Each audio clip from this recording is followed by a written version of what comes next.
تو ذکر و اذکار سے قلبی سکون ہوتا ہے۔ اب ایک شخص آئے اور ہم سے کہنے لگے کہ ہم نے یہ سنا ہے کہ ذکر و اذکار سے سکون ملتا ہے اور یہاں تو سکون نام کی کوئی چیز ہی نہیں ہے۔ تو ہم نے ان سے ان کا بایو ڈاٹا لیا اور ان کے جو احوال ہم نے سنے تو اس سے معلوم ہوا کہ وہ تو ماشاءاللہ ایک اچھے خاصے کھاتے پیتے گھر کے مالک ہیں۔ ماشاءاللہ ان کے پاس ایک عدد اہلیہ بھی ہے اور ان کی ماں ہیں، ان کے بال بچے ہیں، اور دھوپ اور بارش سے سر چھپانے کے لیے ان کے پاس ایک گھر بھی ہے، ایک چھت ہے، اور ماشاءاللہ 3 وقت کی روٹی توڑتے ہیں، اور عید بقرعید بھی خوب اچھے سے گزر جاتی ہے۔ ان سب کے باوجود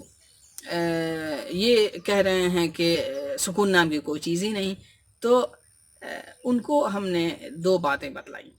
پہلی بات تو یہ تھی کہ دیکھیے چچا، یہ جو اللہ تبارک تعالیٰ نے اتنی نعمتیں دی ہیں، ان کو آپ نعمت سمجھ ہی نہیں رہے۔ تو سب سے پہلے آپ کے لیے ضروری ہے کہ آپ اللہ کی ان نعمتوں پہ شکر ادا کیجیے، اور یہ اللہ تبارک تعالیٰ کا وعدہ ہے لَإِن شَكَرْتُمْ لَأَزِيدَنَّكُمْ، کہ جب تم شکر کرو گے تو میں اور زیادہ دوں گا، اور بڑھا کر کے دوں گا، کئی گنا بڑھا کر کے دوں گا۔ اور کتنے گنا بڑھا کر کے دوں گا یہ صرف میں جانتا ہوں، یعنی اللہ تبارک تعالیٰ جانتے ہیں، تم نہیں جانتے۔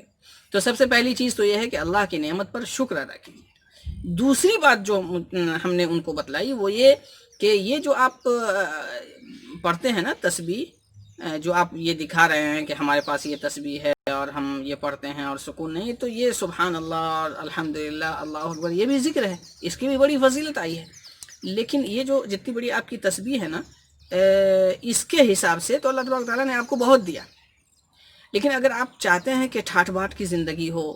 اور خوب راحت و آرام کی زندگی ہو، شان و شوکت کی زندگی ہو، تو اس کے لیے اللہ تبارک تعالیٰ کے بڑے ذکر کو آپ کو پکڑنا ہوگا، اور وہ کیا ہے؟ وہ ہے قرآن مجید۔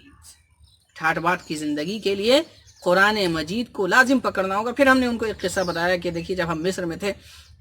تو ہمارے ایک شیخ تھے تبلیغی جماعت کے، تو وہ اپنے ایک پڑوسی کا قصہ بیان کر رہے تھے۔ وہ کہہ رہے تھے کہ دیکھیے ہمارا ایک پڑوسی ہے، وہ کرسچن ہے، نصرانی، لیکن اس کا معمول ہے کہ روزانہ، ظاہر ہے عربی ہے، قرآن مجید پڑھنا بھی جانتا ہے اور سمجھتا بھی ہے، ان کی زبان ہے، تو وہ روزانہ سونے سے پہلے، یعنی دن بھر کا جو آخری کام ہوتا تھا وہ یہ تھا کہ قرآن مجید سننا، ٹھیک ہے۔ اسی طرح جب وہ صبح اٹھتا تو بستر سے اٹھنے سے پہلے ایک مرتبہ قرآن مجید سنتا، نیٹ پہ سنتا، کیسٹ پہ سنتا، جیسے بھی سنتا ہو، لیکن بہرحال سنتا تھا۔ تو یہ شیخ کہہ رہے تھے کہ روزانہ ہم رات میں 10 ساڑھے 10 بجے آواز سنتے تھے، تلاوت کی آواز، یہ کرسچن کے گھر سے، اسی طرح صبح تلاوت کی آواز اس کے گھر سے، ایسا کیوں ہے؟ تو ایک دن ہم نے اس کو پوچھا اس سے کہ بھائی ایسا کیوں ہے؟ تو اس نے ایک راز کی بات بتائی۔ اس نے کہا کہ دیکھیے آپ کو معلوم ہے نا کہ 20 سال پہلے ہم نے ایک چھوٹی سی دکان شروع کی تھی، چھوٹی سی دکان، ایک کٹگرا ٹائپ کا ایک چھوٹی سی دکان تھی، اور آج دیکھ رہے ہیں ہمارے پاس 5 دکانیں ہیں، اور وہ بھی چھوٹی دکانیں نہیں، بڑی دکانیں ہیں۔ ہاں ایسا تو ہے۔ تو انہوں نے کہا کہ یہ آپ کا جو قرآن ہے نا، اس قرآن کی برکت ہے، ٹھیک ہے یہ ہماری غلطی ہے، ہم اس پہ ایمان نہیں لا پا رہے ہیں، لیکن اتنا تو ہم مانتے ہیں کہ قرآن میں اللہ نے برکت رکھا ہے، اور 20 سال سے ہمارا یہ معمول ہے، جب سے ہم نے وہ دکان ڈالی، دکان کھولا، اس وقت سے ہمارا یہ معمول ہے کہ روزانہ ہم